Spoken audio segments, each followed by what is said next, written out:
good history teachers in my career.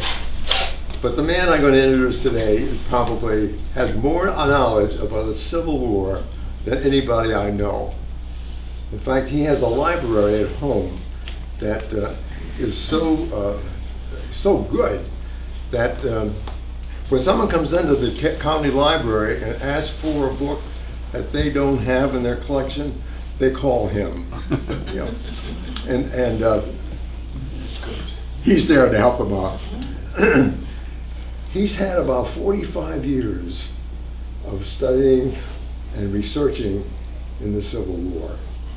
And I think you could ask him any question. I've asked him many a question about the Civil War, and by God, he's answered them. I don't know how he keeps it all in his head, but tonight he's going to give you a brief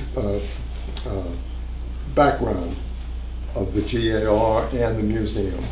And then after that, we're going to go over to the museum, and for the rest of the time, just mosey around there and look at the things that are there. And some of us will be around to answer any questions or tell you some stories about behind them. Okay, but right now, I want to introduce the president of the GAR in Scranton, and the GAR and the library, the library and museum. And his name is Hal Myers. Hal?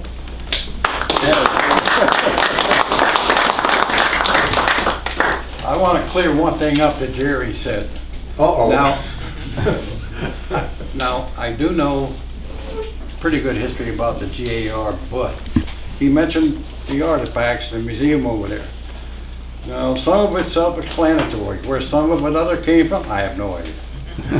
All I know is there. I don't know where it came from, but I do know there was an old GAR. But anyway, when you get over there, I'm sure that from what I've seen, I can explain to you where they came, where you just look at the little tags and it'll tell you. And if you get over there, if you have any questions, ask me. Now, you all remember that after the Civil War, they had a grand review on May the 13th in Washington, D.C. Well, in all actuality, that's where the GAR really began. There was a man there by the name of Benjamin Stevenson, and he was a doctor in the Civil War. He was there at the parade, and after the 2 days parade, when everybody went back to their camps, they decided they were going to have the parade all over again. Only this time when they put on the parade, there's no officers participated, and the men did it themselves, and he was so impressed by what they did that he wanted it to continue. The other thing he liked was the camaraderie of it. So once the war was over, everybody mustered out and everybody went home. He decided then that he would start the Grand Army of the Republic. And so he did. So it took him a little while to get organized, but in April of 1866 in Decatur, Illinois, he began the first post of the GAR. Following that, there was another one in Springfield, then there was one in Wisconsin, and then they started growing, and then there was one in Philadelphia, and then they just kind of get going like that. And the organization was founded on three things: fraternity, loyalty, and charity. If you look around the room, you see that we have them here because this is what the Sons do. And this is what he founded it on. But Dr. Stevenson got so carried away with what he was doing that things got a little bit out of hand. And so somehow or another, the loyalty and the fraternity got left off when it became politics and charity. And so he got more interested in getting people elected to office like General Grant and things like that he could use this force to do it. And also, there was a gentleman that came along in later years that we're all acquainted with, and that was General John Logan. General John Logan was the one man that really established our Memorial Day festivities and the other things that we do today. And he's the one that began all of this, but he was a very strict military man, and so he made the GAR more military than anything, and he was very, very, very strict. But then he put the fraternity, the loyalty, and the charity back into the GAR. Then there was another man that he came along to help him, and he made him his adjutant general, which we would call a secretary today, and his name was Norman Shipman. Between the two of them, they built an organization. But that organization wasn't as simple as you think. And a matter of fact, it became very difficult for him because of what he wanted to do. And believe it or not, the GAR is based on the same fraternity, methods, and rituals as the Masonic temple. The same thing, and this is what he did. The rituals that they did were just, in some respects, unbelievable. He placed guards on the door, which there are. When we have our meetings, we have a guard that closes that door. You're not to get in until everything is taken care of. But the thing about it is, back there, they were very strict. They were very strict about what they did, how they did it. They had a hand signal that they gave to let them know that they were part of the GAR. They also had a signal that you could see a long ways up, that they could tell that you were a member of the GAR. And it was very difficult for an ordinary soldier to come out of the Civil War to be part of the GAR. And it became hard and it became difficult, and it kept going on. Then all of a sudden, you know, in the 70s and things, then John Logan began to realize that something was happening here and he had to change it. And he didn't know really what to do. And these men got after a while, and the one toughest post of all of them was post number 2 in Philadelphia, PA. That was a very, very tough post. And their rules, their regulations, and what they did was anything beyond what the national headquarters did. And so it became a case where they got so bad that John Logan had to really step in and say, listen here, you know, you got to pull back, you got to stop doing these things. The thing about it is, when people got out of the Army, especially volunteer forces, you had a lot of volunteer officers. You had lieutenants, you had captains, you had colonels, you had generals, you had major generals. And so all of these people were placed in very high positions. All the little people, the miners, the farmers, and things of that, it didn't really matter.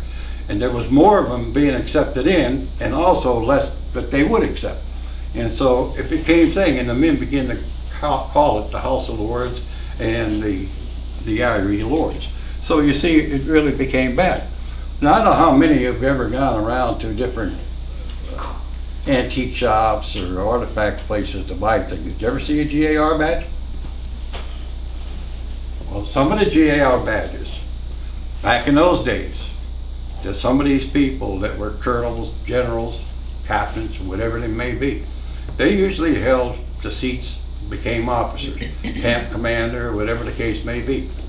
And so on their GAR badge, it would be blue, it would be red if you were artillery, it would be green if you were a doctor or whatever. But their rank would be on that GAR badge. I don't know if you ever seen it. Matter of fact, I was in Gettysburg not too long ago when I seen one that was blue that had a Major General ribbon on it. And it was right on the front of their badge. And the men began to see this. The men, they just had ordinary badges with a red and white ribbon on it and a little star at the bottom, and that's all they got. Then they had court martials, and then they began to court-martialing people. If you were somebody that belonged to the GAR, especially in Post 2 in Philadelphia, you went out and you got drunk, or you were reported that you were inebriated on the street or something, or for some reason or another you smacked your wife around, well, of course, they would drag you in and they'd court-martial you and throw you out. So it was very, very strict, but they were very good on charity. And as a matter of fact, the GAR was very good. When a man got out of the service, and most of them sometimes have only put maybe a year in or 2 years in, and you know yourself that, you know, on the first battle of Bull Run, there was men killed, there was men wounded, and so when they got out, they sat out for a little while, then they realized that they could put in for a pension. So they would put in for that pension. Well, that pension might take 5 or 6 years before you even got heard anything or got any money from it. So what they would do then, you would get a pension of $8 a month. If the man happened to be killed, his wife would get so much money. If they had children, they'd get $2 a piece or $3 a piece, whatever the government felt like that they should have. So the GAR decided there was something else they needed to do to help these soldiers. So they created what was called the Arrears Act. And what the Arrears Act did was, if there was a man in the Civil War that applied for a pension in 1865 or 1866, and he didn't start getting it until 1870 or 1871, then the government had to pay him all that back pay up to that time. So that was one thing that the GER really, really did that was great. The other thing was pensions. They worked on pensions. Pensions for the soldiers, pensions for the families, pensions for the minor children. Because there was many children and many soldiers that was in the Civil War that went home, their wives were gone and only their children was left, or the opposite, just one or the other. They were, they were there without legs. They spent time. So the GAR spent a great deal of time on these pensions. And the pension system would have never turned out had it not been for the persistence of the GAR doing what they did, which they helped the soldiers. And this is some of the things that the GAR did. The other thing was, if you were a soldier and you were in need, then they would help you. If you needed money to pay your rent, if you happened to be a widow that lost a soldier, they would take and bury you. They perform ceremonies. They'd get you a headstone. So these are all the kind of things that the GAR did. So then that went on for years and years like that, and doing things like that. And it became a great organization. Some of the other things that I told you about in the beginning, the rituals like the Masonic Temple, they begin to drop off and they begin to ease. But one thing they didn't do that the soldiers didn't like is that when a soldier went in there, he was looking for relief because he didn't know how to face the general public once he come home from the army. It was difficult for him to sit down and tell you the stories of what happened or how it happened or what took place. But he could relate to another soldier. Like I could relate to him, and I could relate to him because we were all in the service. Or I could relate to Howard or anybody that was in the service you could relate to. You could tell them of your experience. They understand what you took. So when they come home, they couldn't do that. So the only way they could do it was with other soldiers in another place, and that was another great thing about the GAR. Then the GAR started then, learning of all these experiences, of all these men in battle, how they got wounded, why they got wounded, what prisoner of war camp they went. There were prisoners that was in places like Andersonville, Florence, and other places that when they come back home, they had a list of soldiers that were in there.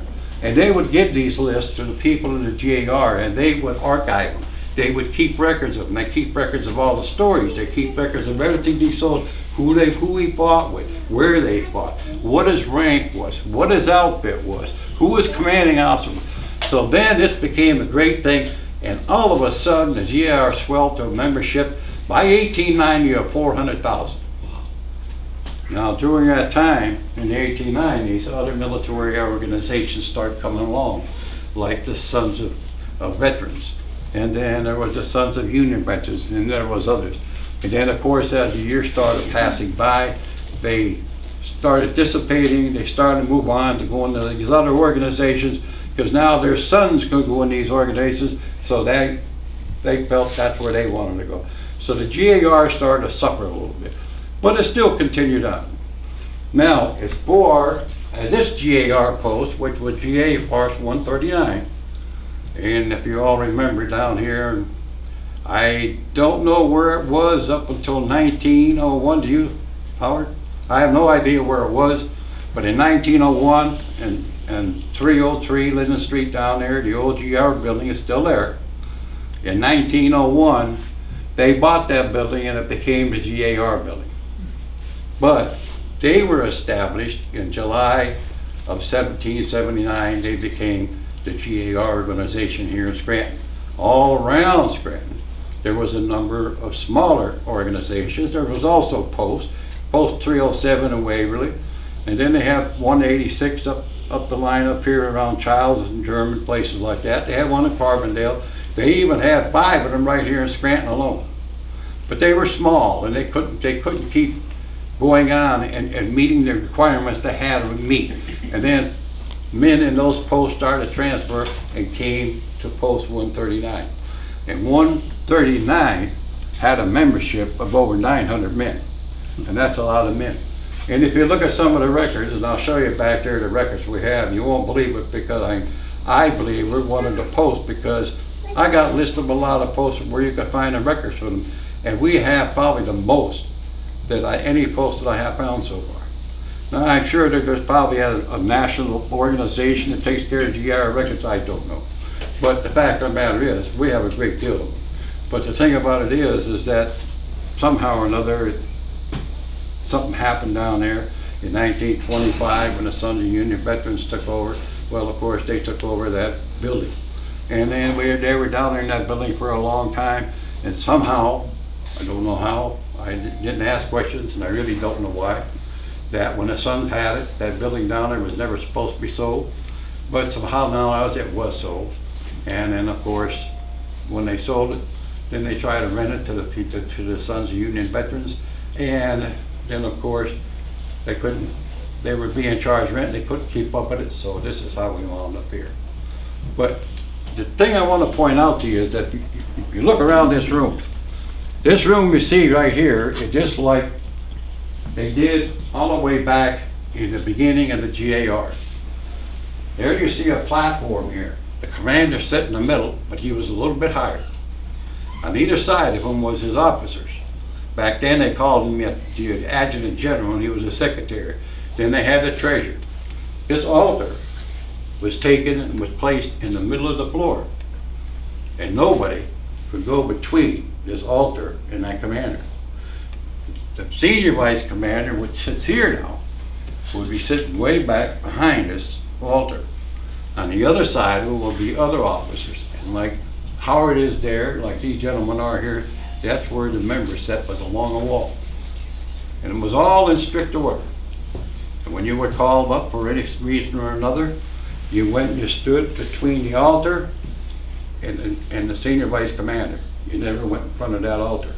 That altar stayed there all the time. It was, and when you really look at it, when I looked at pictures of the old GAR, how their situations were set up, and it looked like a Masonic temple. And the first thing it reminded me of is that being down visiting the Fredericksburg battlefield one time, I went down where George Washington, who was a Mason, I went down where the little church where he belonged to, the Mason Hall where he belonged to. And when you walked in there, what I just explained to you is what you seen there. You seen the chair, you seen the two chairs on either side, you seen the chairs along the wall, you seen the altar out here, and it was just like the way the old GR. Well, today it's still done the same way by the Sons.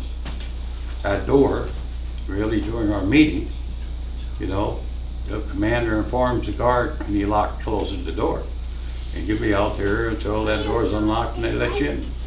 So you see, they had their rituals and they had their means of doing things, but that's the way it was. So when you think about the GAR, what you have to think about is exactly what it meant when they said fraternity, loyalty, and charity. There was one case where I knew that a lady kept going to the GAR asking them for money so she can pay her rent. The GAR got so tired of the lady coming there, they just went and bought her a house. And then the GAR got so to a point after a while, and this is really because of John Logan. General John Logan was quite the man.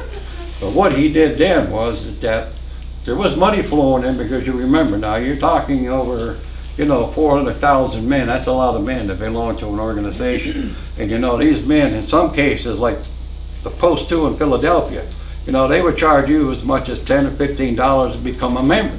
So much of that money went to national. So these people had money. So they went then and they started purchasing parts of battlefields. And they even went and they purchased the site that Andersonville prison sat on. And then they held on to it for so long, and then they turned it over to the Women's Relief Corps. The Women's Relief Corps held on to it for a while, and then, now there's two versions that I've read about. One is the Women's Relief Corps sold it to the government. Another version I have is that they donated it to the government. Now, I was on the government site, and the government site I was on says it was donated to them by the Women's Relief Corps. So if the government says it, God almighty, I believe it. So I don't think that they sold it. I think they really donated it. And I don't know why they sold it. Well, today, I don't know if any of you ever been to Andersonville, but it's a site you really need to go see, because it was. But I found it very amazing when I realized that the GAR had actually bought that land and owned it, and that was, like 26 and a half square acres, so that's a lot of land to have. So anyway, it turned out pretty good. And so what we do today, we are the grandchildren of those men who served in the GAR. And all of us, we have an associate membership, but we're members. My grandfather served, his grandfather served, Howard's grandfather. So we're all basically grandchildren of those men from the old GAR and those men that fought in the Civil War. So any have any questions? No? Jerry? Okay. Why don't you take them over to the GAR?